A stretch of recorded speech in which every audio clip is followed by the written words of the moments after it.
Questa trasmissione è offerta da Progetto Naxte.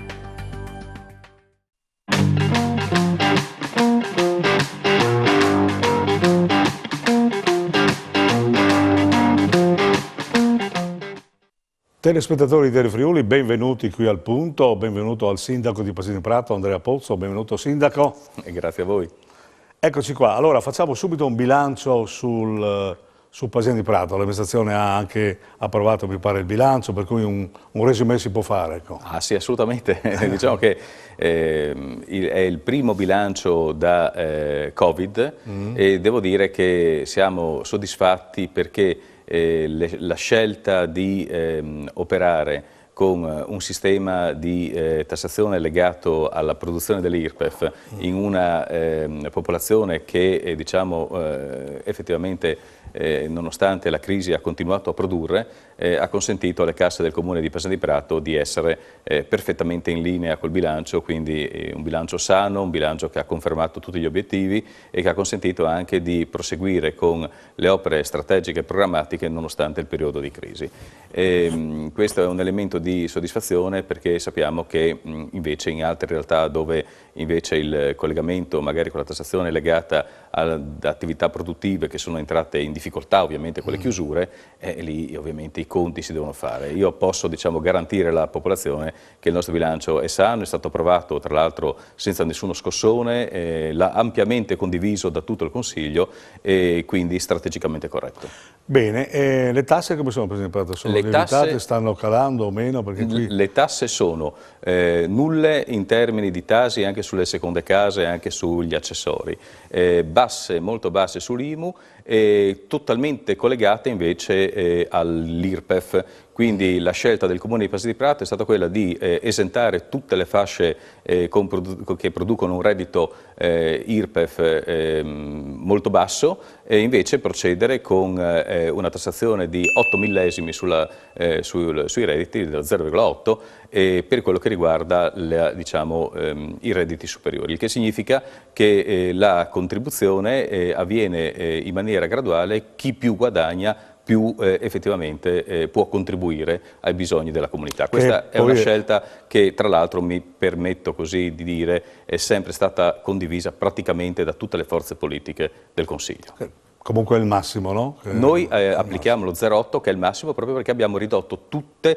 le altre tasse, cioè noi partiamo dal presupposto che un comune come il nostro, dove le persone hanno magari immobili di grandi dimensioni, sui quali dovrebbe pagare molto, e però magari redditi collegati alla pensione sociale, oppure situazioni nelle quali diciamo, si sono ridotti il numero delle famiglie, quindi non si produce più come una volta, e in questi casi i beni che avrebbero portato ad una tassazione fissa non collegata al reddito sarebbero stati molto pesanti. Ci sono comunità intere dove grandi abitazioni si dovrebbero pagare, ecco, solo quello mangerebbe praticamente tutte le risorse familiari.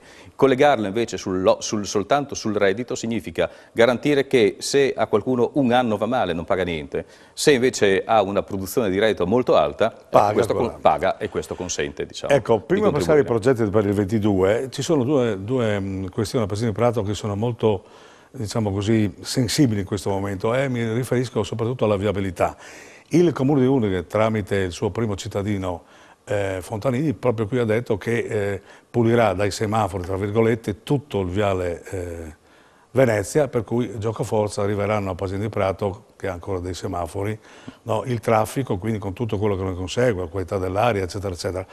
Mi pare che c'è qualche progetto su qualche rotonda o qualcosa, no Sindaco? Ci sono due progetti, uno che è già in attuazione, l'altro che è una scelta strategica che io sto cercando di portare avanti, proprio perché completato l'avanzamento dell'eliminazione delle rotonde sul Viale Venezia da parte di Udine, tocca a Pasini di Prato, anche perché voglio dire il sistema semaforico pasianese è uno degli intralci ovviamente alla fluidità del traffico all'interno della frazione di Santa Caterina. Allora, la prima cosa da fare è togliere il traffico pesante. Per questo noi abbiamo, proprio durante questo mandato, quindi in maniera assolutamente molto recente, abbiamo creato un raccordo che dal sottopasso di Santa Caterina arriva fino all'autostrada passando per la ZAP. Il primo lotto di questa iniziativa è stata finanziata dalla Regione per 1 milione di euro, servono altri 6-7 milioni per completarlo, però questo toglierà da Santa Caterina tutto il traffico pesante. Risultato che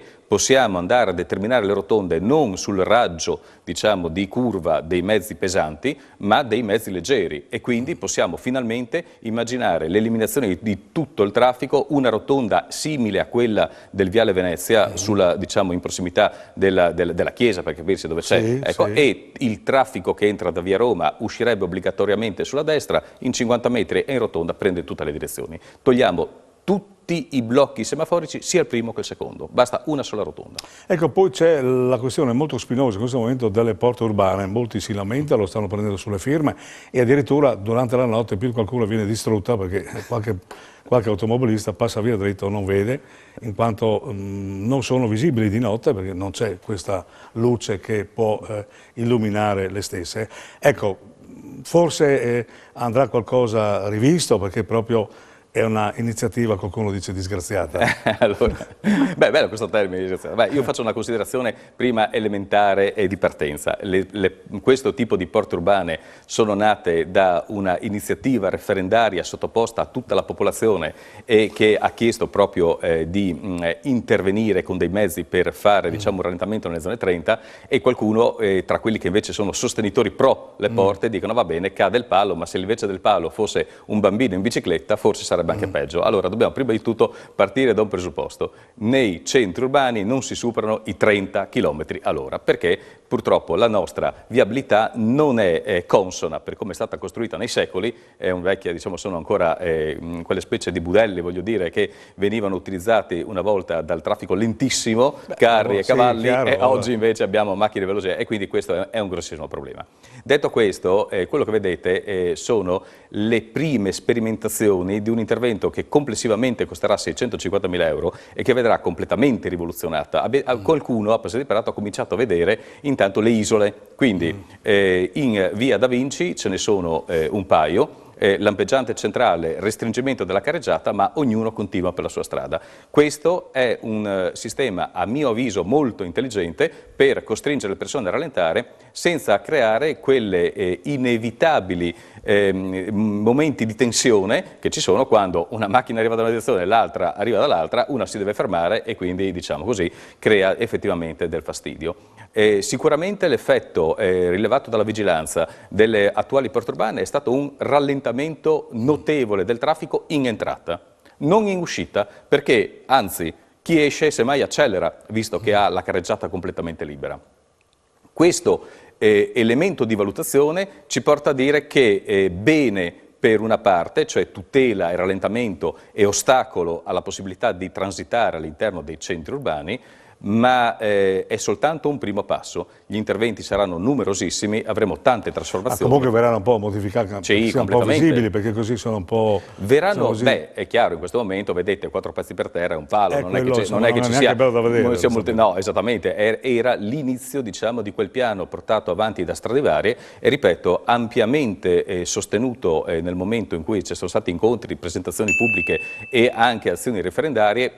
Non tutti, diciamo, è una soluzione di compromesso. Io stesso avrei fatto altre, diciamo, preso altre iniziative. Comunque diciamo che andranno consolidate in andranno consolidate e andremo verso questi sistemi per cui le carreggiate vengono, diciamo, o create delle isole o dei passaggi pedonali rialzati, oppure, a seconda dei casi e dei luoghi, sì, ecco, e con una ampia indicazione in ingresso e in uscita dai centri urbani di area 30. Dove si va a 30 imporremo di andare a 30 perché questo è, diciamo, necessario. Bene, passiamo a un altro tema che comunque è sempre sensibile in tutti i comuni, la burocrazia dei comuni, soprattutto la questione dei segretari comunali, che non ce ne sono, insomma, ci sono solo 40 su 215 comuni e mette in croce molte amministrazioni. Ecco, come giudica la burocrazia del suo comune e nel complesso, Sindaco? No, allora, partiamo subito dal fatto che per come la vedo io l'intero sistema burocratico degli enti locali andrebbe completamente rivisto.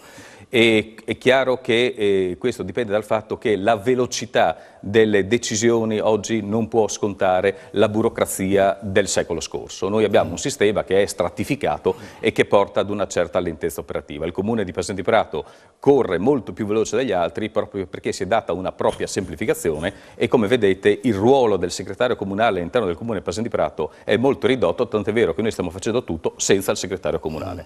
Allora, di che cosa abbiamo bisogno per essere competitivi pubblico con privato? Noi non abbiamo bisogno di un segretario che viene a fare il controllo borbonico sugli atti amministrativi. Noi dobbiamo dare per scontata la legittimità degli atti e per questo esiste anche il sindaco che vigila, che si assume la responsabilità di tutto quello che firma.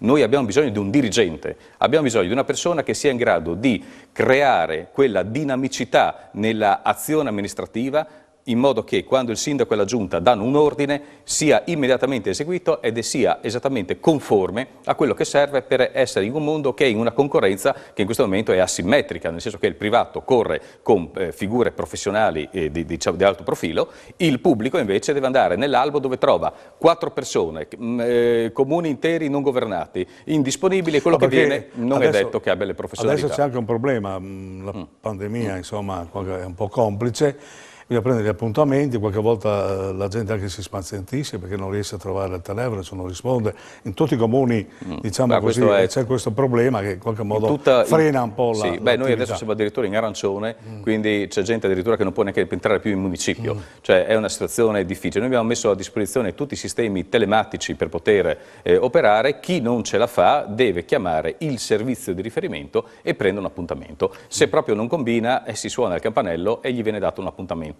direttamente. Purtroppo non è possibile procedere diversamente perché in base alla tracciabilità e al fatto che il comune di Casentino di Prato è in questo momento sottoposto ad una pesante ondata di infezioni da Covid, stiamo parlando di quasi 200 persone che sono in questo momento interessate tra quarantene e isolamenti a questa. Devo anche dire però che non rileviamo, a differenza della prima ondata, casi di decessi e quindi questo è diciamo, un segnale estremamente positivo perché tutto sommato, pur essendoci un numero altissimo di infezioni, però vediamo che le conseguenze sono molto contenute. Non dimentichiamoci che Casentino di Prato ha subito 62 decessi nel corso dell'ondata grande, diciamo così, non la prima ondata, siamo andati benissimo e tutti erano chiusi in casa, la seconda purtroppo nessuno ha resistito. Tra questi anche persone note, voglio dire, che hanno anche, voglio dire, sì, tutti tre domande ricordano. velocissime, insomma, ecco.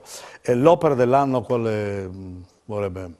L'opera dell'anno a Casentino di Prato quale vorrebbe si verificasse? Ma io proprio perché abbiamo parlato di viabilità, io desidererei questo, che entro quest'anno riuscissimo almeno a portare a termine il primo lotto del raccordo che dal ponte di Via Lignano collegherà la strada fino alla ZAP. Se noi riusciamo a portare almeno il primo lotto siamo sicuri di avere la copertura per il secondo. Ecco, noi dobbiamo riuscire a portare a casa assolutamente questi soldi e iniziare la progettazione e la realizzazione. Se riusciamo a fare questo lavoro possiamo immaginare di liberare Santa Caterina dal traffico nel giro di poco tempo. Allora saltiamo una, facciamo l'ultima, un nome per il Quirinale. Siamo in votazione, per cui tutti sanno che io sono un amministratore che punta all'efficienza e anche al carisma internazionale delle persone. Per me Mario Draghi sarebbe la persona giusta.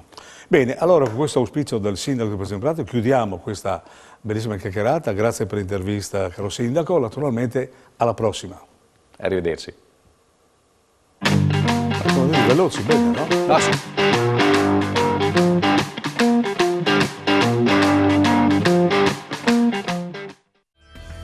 Questa trasmissione è stata offerta da Progetto Naxte.